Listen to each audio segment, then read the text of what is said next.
press star 0 on your telephone keypad. As a reminder, this conference is being recorded. I would now like to turn the conference over to your host, Nicole Shevins, Senior Vice President of Investor Relations and Corporate Communications. Good afternoon. Thank you for joining our conference call to discuss our results for the second quarter of fiscal year 2024 ended September 30, 2023. Today's call will be led by Strauss Zelnick, Take-Two's Chairman and Chief Executive Officer, Karl Slatoff, our President, and Lainie Goldstein, our Chief Financial Officer. We will be available to answer your questions during the Q&A session following our prepared remarks. Before we begin, I'd like to remind everyone that statements made during this call that are not historical facts are considered forward-looking statements under federal securities laws. These forward-looking statements are based on the beliefs of our management, as well as assumptions made by and information currently available to us. We have no obligation to update these forward-looking statements. Actual operating results may vary significantly from these forward-looking statements based on a variety of factors. These important factors are described in our filings with the SEC, including the company's most recent annual report on Form 10-K and quarterly report on Form 10-Q, including the risks summarized in the section entitled Risk Factors.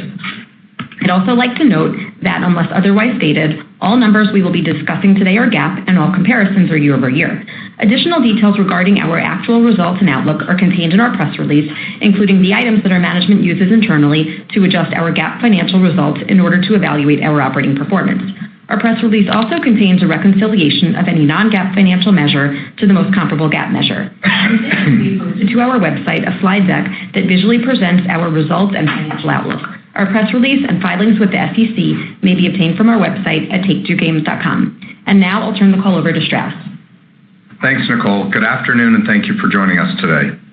We delivered another consecutive quarter of excellent results, highlighted by net bookings of $1.44 billion, which was at the high end of our guidance, and management results that exceeded our plans. While we expect continued macroeconomic uncertainty, we believe that we're well positioned for the holiday season and are reiterating our fiscal 2024 net bookings guidance of $5.45 to $5.55 billion. Looking ahead, I'm exceedingly optimistic about our company's multi-year growth trajectory and our ability to deliver long-term value to our shareholders. Our development pipeline is robust and diverse, and we're getting closer to delivering the groundbreaking titles that our audiences throughout the world have been anticipating eagerly. Our unwavering commitment to being the most creative, the most innovative, and the most efficient entertainment company gives us great confidence that our offerings will surpass our players' expectations and set new standards of creative excellence in our industry. Now turning to the performance of our titles during the quarter. Grand Theft Auto V and Grand Theft Auto Online continue to surpass our expectations, an outstanding achievement for two titles celebrating their 10th anniversaries. To date, Grand Theft Auto V has sold in approximately 190 million units. Grand Theft Auto Online experienced continued momentum due to the rollout of new gameplay and items from the San Andreas Mercenaries update, with new seasonal events, vehicles, modes, clothes, and weapons driving sustained engagement and net bookings. Our GTA Plus membership program continued to grow, and we're deepening our relationships with our player communities through new offerings, which now include access to a rotating assortment of classic Rockstar Games titles. During the quarter, Rockstar Games announced that CitizenFX, the team behind the 5M and Red M role-playing communities for Grand Theft Auto V and Red Dead Redemption 2, officially joined the label. With their immense passion and creativity, CitizenFX has been pivotal in expanding the possibilities of user-generated content around Rockstar's leading titles. We're excited to see them continue to build these creative communities and help them thrive into the future. We're also thrilled by today's announcement from Rockstar Games founder Sam Houser that the eagerly anticipated first trailer for the next Grand Theft Auto will be revealed this coming December. As the label approaches its 25th anniversary next month, we congratulate Rockstar Games on their constant innovation in the pursuit of the highest quality interactive entertainment. Red Dead Redemption 2 surpassed our plans and has sold in more than 57 million units to date. Rockstar Games continues to support Red Dead Online with new content, including bonuses for the Naturalist and Bounty Hunters, and new free roam missions and events. In addition, Rockstar Games expanded the audience for the franchise with the launch of Red Dead Redemption and Undead Nightmare for PlayStation 4 and Nintendo Switch. On September 8th, 2K and Visual Concepts once again redefined the #1 NBA simulation experience in our industry with the successful worldwide launch of NBA 2K24. With exciting new features and next-generation enhancements, the title is off to a great start and to date has sold in over 4.5 million units. NBA 2K24 features new season pass options that provide players with the opportunity to earn even more rewards, as well as a new seasonal progression that tracks and combines my career and my team into one linear reward system. Engagement has been phenomenal, with season pass and virtual currency bookings exceeding our plans and driving double-digit growth in ARPU compared to NBA 2K23. Our franchise extensions continue to perform extremely well, including NBA 2K Mobile, NBA 2K Online in China, and the recently launched NBA 2K24 Arcade Edition on Apple Arcade. I'd like to thank 2K and Visual Concepts for continuing to bring innovation and creativity consistently to our beloved franchise. 2K continued to support LEGO 2K Drive with its second Drive Pass season and the Creators Hub, and PGA Tour 2K23 with additional pros and gear. In addition, the label harnessed the power of our industry-leading catalog with the launch of the Borderlands collection, Pandora's Box, which bundles together all 6 acclaimed Borderlands games and their previously released add-on content into a single offering at an amazing value. We have great respect for the team at Gearbox, and we value deeply our long-term relationship. Zynga once again delivered solid results during the quarter, and we remain pleased with its ongoing performance. We continue to benefit from Zynga's ability to create engaging new games, which is a distinguishing capability of our mobile business. For example, Rollic successfully launched Power Slap, based on the world's first regulated and sanctioned slap fighting promotion. The title is highly entertaining and to date has experienced more than 1 billion slaps across training and matches.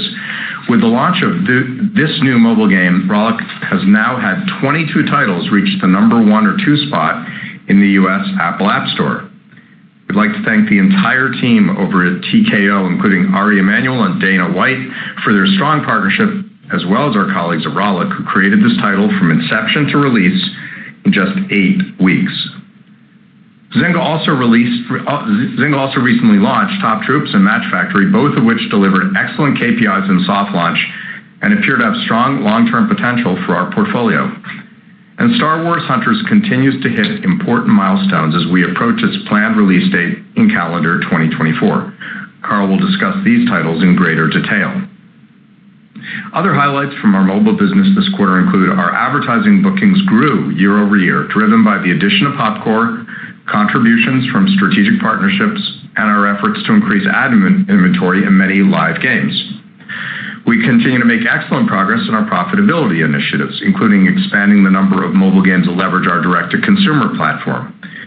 As we convert additional players, we're gaining new insights that we believe will better serve our players' preferences.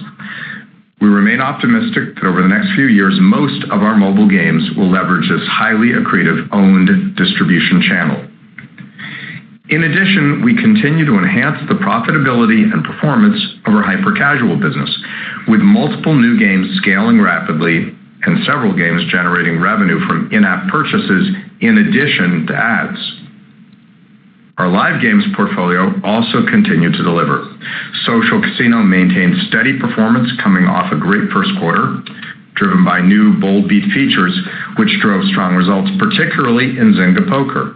Additionally, we implemented new updates and events across many games, including Top 11 and Dragon City, which drove audience growth as well as increased engagement in core systems, leading to better retention and monetization. We stand at an exciting time in our company's history, with numerous growth opportunities ahead of us. As we deliver on our strategic priorities, we have the potential to create unparalleled entertainment experiences, engage broader audiences throughout the world, and ultimately enhance our scale and margin profile. I'd like to thank all of you for your continued support, and we look forward to delivering our next phase of growth. I'll now turn the call over to Carl. Thanks, Strauss. I'd like to thank our teams for delivering another strong quarter and adding to the ongoing positive momentum of our business. I'll now turn to our recent and upcoming launches for fiscal 2024 and beyond.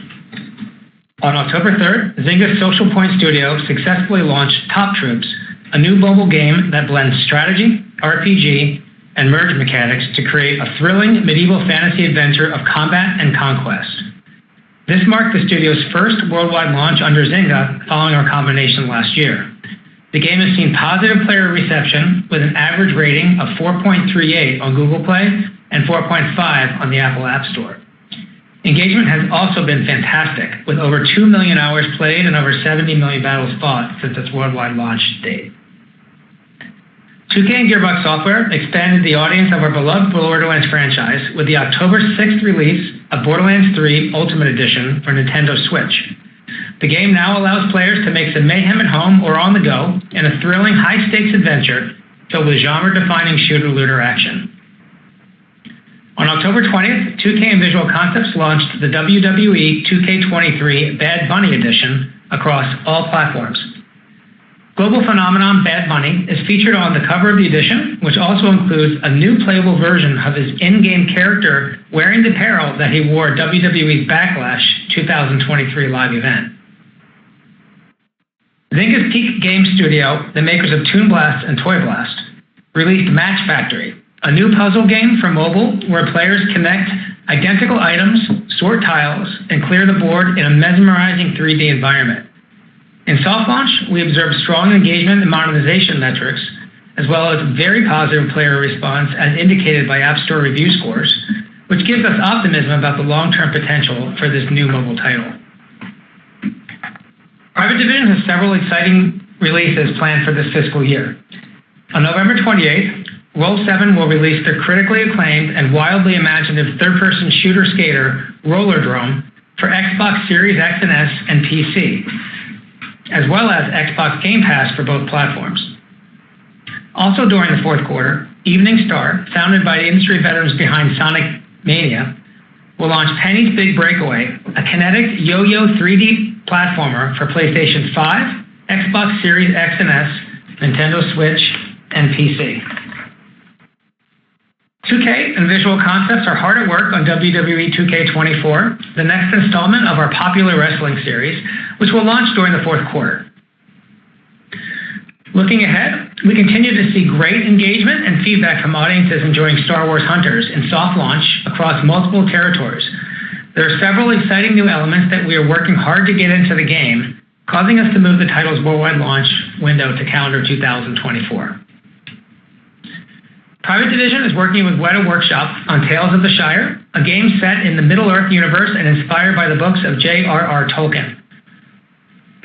The team recently released a teaser trailer showing fans a glimpse of the project, which is planned for release in calendar 2024 during our fiscal year 2025.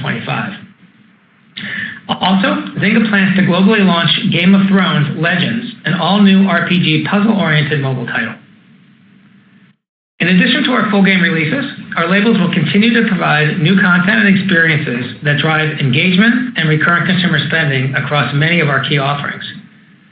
Our hyper-casual studios plan to release a steady cadence of mobile titles for games that have the potential for enhanced retention rates and a mix of in-app purchases and advertising to drive higher monetization and profitability. Looking at the balance of this fiscal year and beyond, we are highly optimistic about what we believe to be the strongest and most exciting development pipeline in our company's history. And I'll turn the call over to Lena. Thanks, Carl. Good afternoon, everyone. Today I'll discuss the key highlights from our second quarter before reviewing our financial outlook for the full year and third quarter of fiscal 2024. Additional details regarding our actual results and outlook are contained in our press release. We delivered another great quarter, which demonstrates the enduring strength of our catalog, our ability to deliver deeply engaging post-launch content, and our commitment to disciplined execution. At the same time, our teams continue to make excellent progress advancing our development pipeline, which gives us confidence in our multi-year growth trajectory. I'd like to thank our incredible teams worldwide for their hard work and passion for our business. Now moving on to our results. We achieved net bookings of $1.44 billion, which was at the high end of our guidance range. Our performance reflects better than expected results from Grand Theft Auto 5 and Grand Theft Auto Online and Red Dead Redemption 2. During the quarter, we released NBA 2K24, Red Dead Redemption and Undead Nightmare for Switch and PlayStation 4, Borderlands Collection, Pandora's Box, and Tower Flat.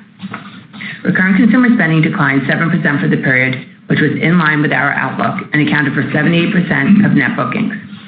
GAAP net revenue decreased 7% to $1.3 billion, while cost of revenue increased 24% to $884 million, driven by an impairment charge of $220 million and $190 million of amortization of acquired intangibles. Operating expenses increased by 3% to $959 million and included $165 million of goodwill impairment, representing a partial impairment of one of our reporting units. On a management basis, operating expenses were flat year over year, which is favorable to our guidance. This was driven by lower marketing expenditures, some of which shifted to later this year.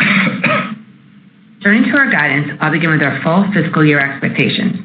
As Strauss mentioned, we are reiterating our net bookings outlook range of $5.45 to $5.55 billion. The largest contributors to net bookings are planned to be NBA 2K, Grand Theft Auto Online, and Grand Theft Auto 5, our hyper-casual mobile portfolio, Empires & Puzzles, Toon Blast, Red Dead Redemption 2 and Red Dead Online, Words with Friends, Merged Dragons, and Zynga Poker. We expect the net bookings breakdown from our labels to be roughly 49% Zynga, 31% 2K, 18% Rockstar Games, and 2% other. And we forecast our geographic net booking split to be about 65% United States and 35% international. We are projecting recurrent consumer spending growth of 4% compared to fiscal 2023, which assumes an increase for NBA 2K as well as Zynga, since we will own the business for a full 12 months this year. For Grand Theft Auto Online, virtual currency, and GTA Plus membership is expected to be flat. RCS is expected to represent 78% of net bookings. We plan to generate approximately $100 million in non-GAAP adjusted unrestricted operating cash flow and to deploy approximately $150 million for capital expenditures, primarily to support our office build-outs and larger footprint.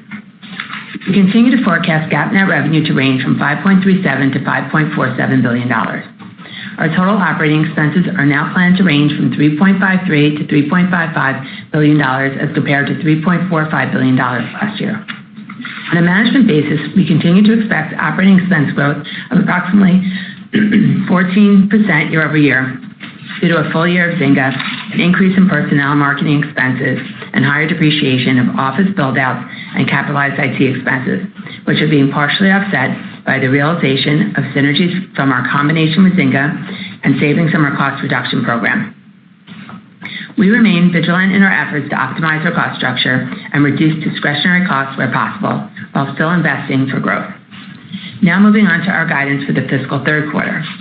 We project net bookings to range from $1.3 to $1.35 billion compared to $1.4 billion in the third quarter last year. Our release slate for the quarter includes two mobile titles, Top Troops and Match Factory, as well as Borderlands 3 Ultimate Edition, all of which have been released.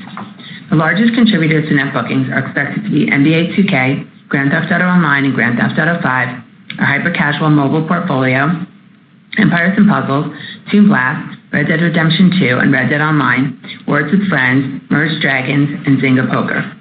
We project recurrent consumer spending to decrease by approximately 5%, which assumes a modest decline in our mobile business, which is being partially offset by expected growth in NBA 2K. For Grand Theft Auto Online, virtual currency, and GTA Plus membership is expected to be up. We project GAAP net revenue to range from $1.29 to $1.34 billion. Operating expenses are planned to range from $826 to $836 million. On a management basis, operating expenses are expected to grow by approximately 7% year over year, driven by higher personnel and depreciation expenses, which are being partially offset by the Zynga synergies and our cost savings initiatives. In closing, there are many exciting upcoming catalysts that we believe will enable our company to achieve new record levels of financial performance. Powered by our incredible talent, we believe that our projects in development will set new standards for creativity and engagement in our industry, while also significantly enhancing our financial profile. We'd like to thank all our stakeholders for being on this journey with us, and we can't wait to share more details with you. Thank you. I'll now turn the call back to Strauss. Thanks, Lainey and Carl. On behalf of our entire management team, I'd like to thank our colleagues for enabling us to achieve our goals and to deliver another strong quarter. And to our shareholders, I want to express our appreciation for your continued support. We'll now take your questions. Operator? Thank you. Ladies and gentlemen, if you'd like to ask a question, please press star 1 on your telephone keypad, and a confirmation tone will indicate your line is in the question queue. You may press star 2 if you would like to remove your question from the queue. For participants using speaker equipment, it may be necessary to pick up your handset before pressing the star keys. And our first question comes from the line of Andrew Yerkowitz with Jefferies. Please proceed. Great. Thank you for taking my questions. The first one, and I just have one follow-up. The first one, in last quarter, you reiterated your fiscal 26 and 25 and 26 guidance. I think you announced, Sam Hauser mentioned we'll get a trailer for Grand Theft Auto, I think, in December. How are you feeling about those 2 years, and any reason why you didn't mention those 2 years in the reiteration of guidance? Due to shifts in our pipeline, our expectations are that net bookings will now be below $8 billion, but not materially. So it really isn't a big change, and we expect growth in 26 as well. Got it. Thank you. And then kind of just turn into high level question. The acquisition of 5M seems super interesting in that it could allow you guys to maybe learn more about user-generated content and find ways to monetize that and expand your audience. Well, what's the broader thought of making an acquisition like that and how it fits in, not just with Grand Theft Auto, but maybe the company as a whole? We're really excited about it. I mean, to be clear, this is a small economic opportunity right now and a small cost to us. We want to be where the consumer is. And what's going on in role-playing and really in 2 ways. Number 1, the people who are actually playing role-playing servers, and number 2, the people who are watching what they're doing on Twitch. Both are really interesting. The actual people playing is a relatively modest audience. It's in the hundreds of thousands. But the people watching, that's a huge audience. And we're interested in, first of all, making sure that our intellectual property is protected. We're also really interested in meeting the consumer where the consumer is. And for certain consumers, botting is a really important activity. And finally, people are consuming our intellectual property. We would like to monetize it if we can. We think this gives us an opportunity to do all of the above. Got it. Thank you. Our next question comes from the line of Eric Handler with Roth MKM. Please proceed. Good afternoon. Thanks for the question. Wonder if you could talk a little bit about what you're seeing with players who are engaged with GTA Plus. Are there different how they interact with the game versus someone who's not a subscriber?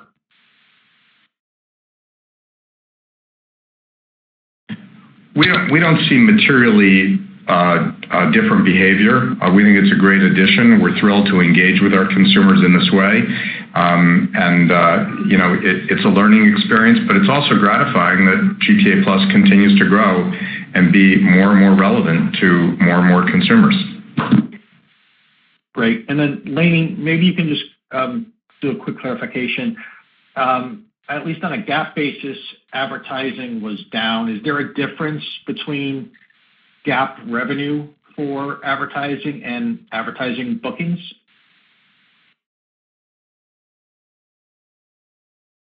Yes, there is in the GAAP, there is some deferral of some of the advertising. So that's the difference between us being up in the quarter versus the GAAP showing flat. Got it. Okay. Thank you. Our next question comes from the line of Doug Creutz with TD Cowen. Please proceed. Hey, thanks. Just wondering if you could give any more color on the write-down you took in the quarter. I'm guessing that had to do with some of your mobile assets, but whatever other color you can give on that would be helpful. Sure. We recorded an impairment charge of $220 million related to intangible assets and $165 million of goodwill, representing a partial impairment of one of our reporting units. And this is as a result of an updated long-term projections for that reporting unit. But we're not giving any more details other than that. Okay. Thank you. Our next question comes from the line of Andrew Marok with Raymond James. Please proceed. Hi, thanks for taking my questions.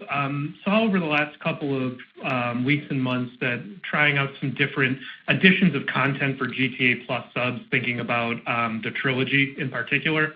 I guess kind of what learnings have you had from the different types of content included in the subscription and how it drives uptake?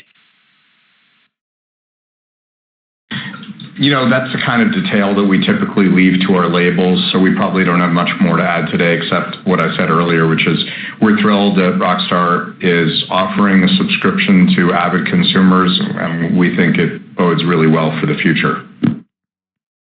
All right, appreciate that. And then one more, if I could. Heard a lot about some of the coming titles in mobile, kind of a greater prominence of licensed IP with things like Star Wars, Game of Thrones, Lord of the Rings. Just any difference in thinking as to the value of licensed IP on mobile versus console and PC? Thank you. So this is Carl. The fact is we do value both. Both can be very, very valuable. Obviously, owning the IP in any context and also in mobile, the margin potential is much higher because you own it full and outright. Obviously, with licensed IP, you have to pay royalties. But the mobile market is tough to break new IP. It's tough to get attention. And it's undoubted. You can't argue with the fact that having a known brand out there is a way for you to get attention. So it's a give and take. I would say our perspective hasn't changed. In a perfect world, we would focus exclusively on owned IP. But the truth is when we see a good license that we think we have a great idea for a game for, and the Zynga folks want to take it to market, then that's something that we're going to continue to pursue. All right, much appreciated. Thank you. Our next question comes from the line of Eric Sheridan with Goldman Sachs. Please proceed. Thank you so much for taking the question. Maybe one bigger picture one first for Strauss. You've seen a lot of media inflation and increases in subscription prices broadly in the media landscape. How do you think about striking the balance between pricing and attracting a wider array of audience when you think about the content pipeline you're going to bring to market over the next couple of years to capture the right mix between those two dynamics? And then second question would be, are there any guardrails we should be keeping in mind in terms of the evolution of the DTC platform and what pace or cadence that might continue to evolve as a percentage of the mix? Thank you. Yeah, I mean, you don't want to generalize to our business too much from what's gone on in linear entertainment, because the increase in subscription pricing in linear entertainment is really a reflection of the fact that too many streaming services were underpricing to acquire customers, and then they realized those customers were not durable and the LTVs were upside down. So they were basically adjusting their pricing to make sure that the LTVs are potentially positive, and I think there's still more pain to come for some of those services, and I can wax eloquent if you want, although it has nothing to do with our business. In terms of pricing for any entertainment property, basically the algorithm is the value of the expected entertainment usage, which is to say that the per hour value times the number of expected hours plus the terminal value that's perceived by the customer in ownership if the title is actually owned, not, say, rented or subscribed to. And you'll see that bears out in every kind of entertainment vehicle. By that standard, our frontline prices are still very, very low because we offer many hours of engagement. The value of the engagement is very high.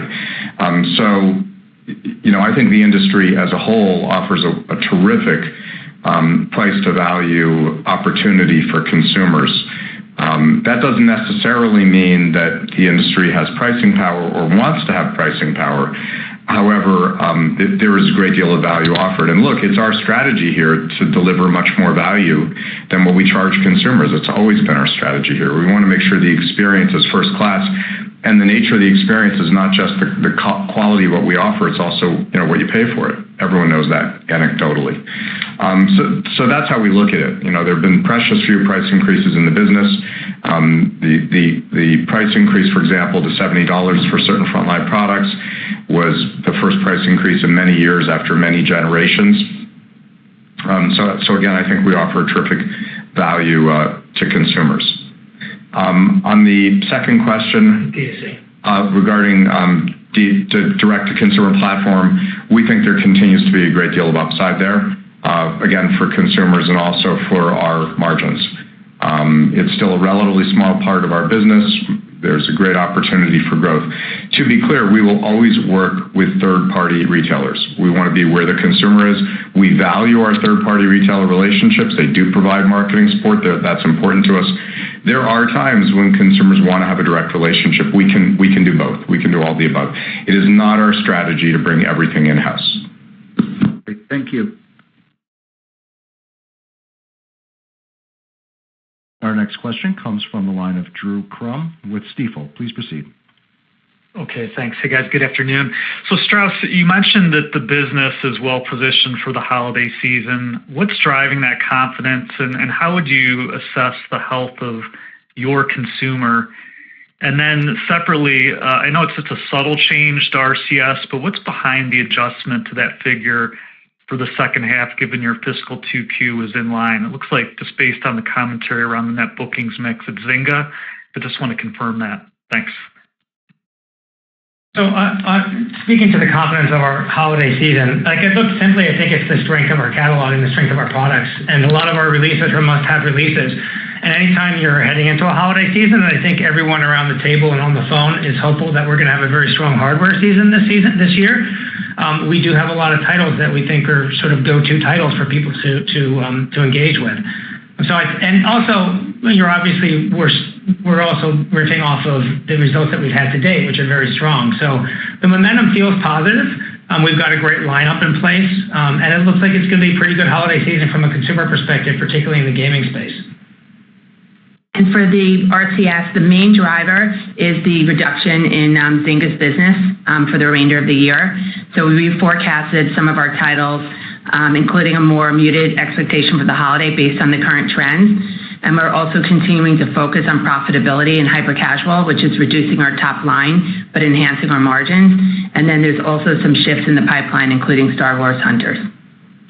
Yeah, helpful. Thanks, guys.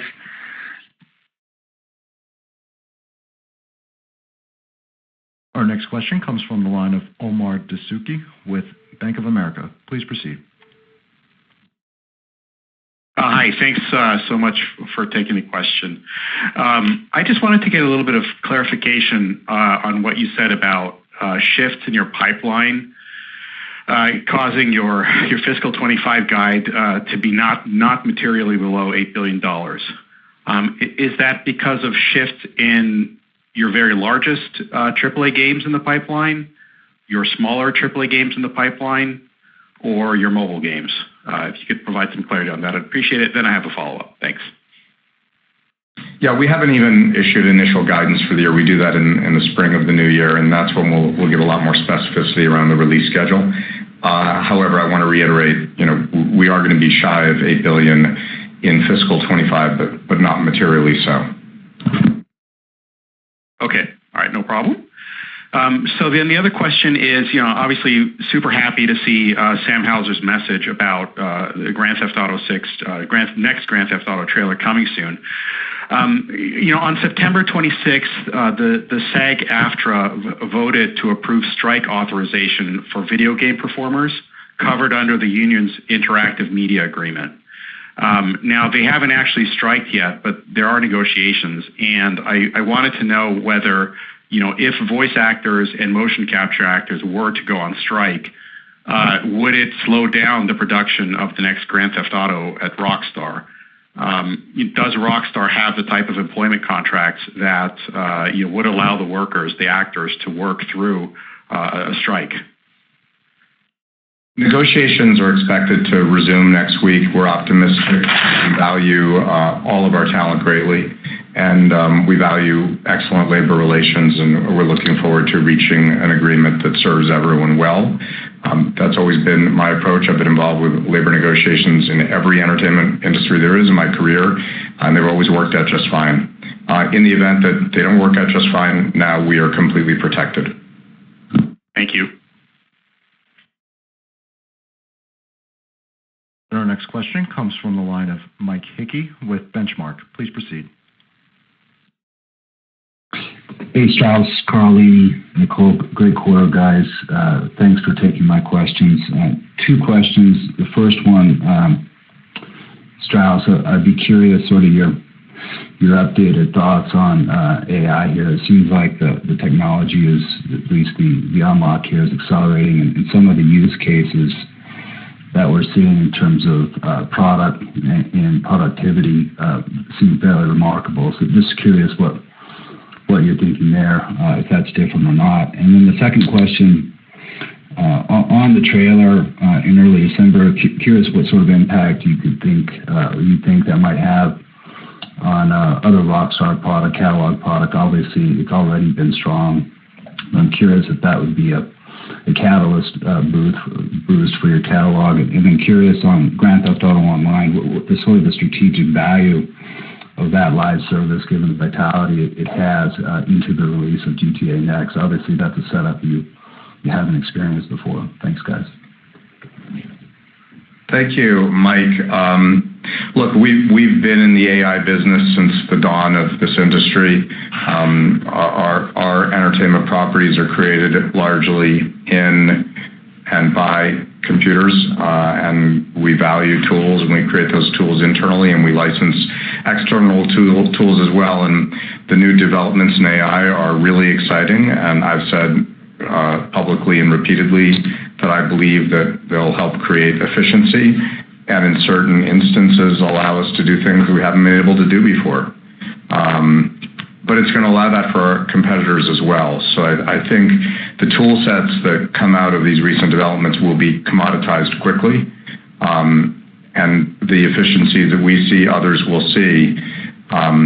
Do I think that generative AI is going to make hit games? No. Do I think that the need for creative people will go away? Absolutely not. I think if anything, better tool sets just raise the bar. They give us the opportunity to do more and do better. So the changes will be menial work probably is reduced or eliminated. High level work is enhanced in importance. So I think you'll see shifts in what we can do with our games. So you mentioned product. I think you'll see some shifts in product, positive ones, I hope. And you mentioned productivity, and I think you will for sure see some shifts in productivity, but I'm not sure those shifts will drop to the bottom line, because typically when we've generated productivity with tool sets, we've just set our sights higher. And that's our story. Our strategy is to be the most creative, the most innovative, and the most efficient company in the business, and AI, I think, probably ticks all three boxes. But don't expect the price tags to go down. Just expect everything to get better, and competition probably to become more intense for people who are not able to avail themselves of the resources that we can afford. With regard to the expected trailer that Sam Houser posted about today, we're as excited as anyone else. Do I think there'll be an impact on our catalog revenue? Potentially. Things are already going really well in that space. And with regard to GTA Online, it's what an amazing story that here we are 10 years later after the initial release, and GTA Online is going strong. Why is it going strong? Because it's phenomenal, and because Rockstar continues to supply content and updates and engage consumers and entertain them more effectively than, frankly, anyone else in the business. As long as we keep doing that, we'll be very well positioned indeed.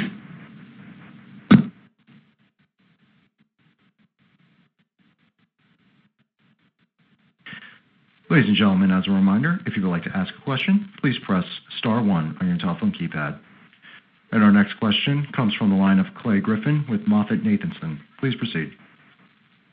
Yeah, thanks. Good evening. I couldn't help but notice that Nintendo announced a live-action film, Zelda film. I know Strauss, I know this question comes up all the time, but I guess maybe we'll pose it this way. What's your relative willingness, and perhaps even Rockstar's willingness, to partner and find ways to extend Red Dead Redemption IP, Grand Theft Auto IP, just because it has been so successful from a narrative perspective? Just wanted to get your updated thoughts on that. Thanks. We've spoken about this many times. if we were willing to use the company's balance sheet to make, a movie or a television show, then in the event of great success, we would benefit from it. But we're not prepared to use the company's balance sheet that way because the risk-reward profile is unappealing to us. They're very difficult businesses. I've been in them successfully. They're super challenging. They're not what we do. We much prefer the risk-reward profile of the business we're in. So that means that the only way we can be in that business is through a licensed arrangement with a third party. And let's put it in context. Mattel announced, they said, that their expected profits from licensing the Barbie IP for a movie would be about $125 million. Now, Barbie is a massive, massive hit. It's an extraordinary hit. So you don't want to posit a massive hit and look at the numbers that way. Even in a really good news scenario, the license fees would be a fraction thereof for many of our properties. Not really enough to be meaningful here. And we have to weigh that too against the risk of failure. And the hit ratios in the motion picture business are vastly lower than they are in the interactive entertainment business. Our hit ratios for console properties here in the 80s are 90%.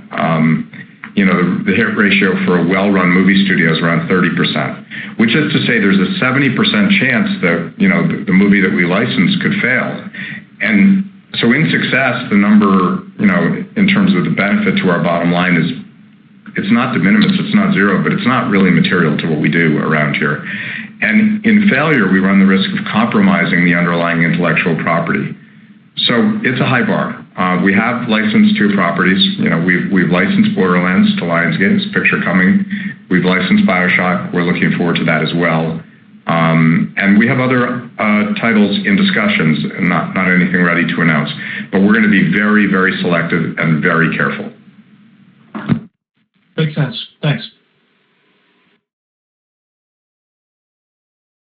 And our next question comes from the line of Brian Fitzgerald with Wells Fargo. Please proceed. Thanks, Strauss. We've been seeing more discussion of intrinsic in-game advertising, things like in-game billboards, and it seems like brand advertisers are getting more and more comfortable with in-game advertising. What are your thoughts on the broader opportunity there, beyond mobile, beyond games within games, and maybe as well as your outlook for TakeTwo's own ad business and how that evolves? Thanks, and congrats on the quarter. Thanks. You understand what we're already doing in mobile, so I don't think you want me to cover that. You alluded to that. With regard to console titles, we have advertising when it makes sense creatively and feels organic to the title. So, for example, in NBA, if you go to a basketball game, you're going to see advertising in the arena. So it's perfectly reasonable to see the same kind of advertising in our game. But we're not going to do product placement where it's inappropriate so that we can create a small amount of revenue. First of all, the numbers aren't huge. But secondly, anything that we do that takes a consumer out of the experience is problematic. So years ago, and I don't mean to take a pot shot, but I'll do it anyhow. Years ago, there was a Bond movie, and James Bond, everyone knows he only drives an Aston Martin. He's only ever driven an Aston Martin. I don't know which iteration it was, but there was one iteration where they clearly made a deal with BMW, and all the cars in the movie were BMW. And look, it ruined the movie for me, because to me, every time I saw BMW, I was like, wow, look, a little bit of product placement right there, a little bit of an advertisement. That's a disaster. So it's perfectly fine in basketball. It's perfectly fine in WWE. It's not perfectly fine in a title where advertising doesn't fit. As a result, I don't think you should expect that the numbers will be really material, although, again, we do have an advertising business when it makes sense. That's completely separate, again, at the risk of being repetitive, from the mobile advertising business. That's a growth category for us. Our mobile advertising was up year over year. We feel really good about that. Thanks, Joe. I think those are all the questions we have. I just want to say thank you again for everyone joining us today. We're thrilled with the results, and the results are driven by the creativity and passion and commitment of our colleagues, all 12,500 of them all around the world. They work really hard every day, and we get to talk about it here. but the work is done at the studio level, at the label level, at the corporate level. This is a company of great commitment to our strategy of creativity, innovation, and efficiency, and we have a culture of ambition, hard work, excellence seeking, and kindness, and I'm really proud of that. This is a really unusual place. If we pursue our strategy and we do it in a way that's consistent with our culture, we seem over and over again to do well. We're proud of that, and we feel very optimistic about the future. Thanks so much for joining us today.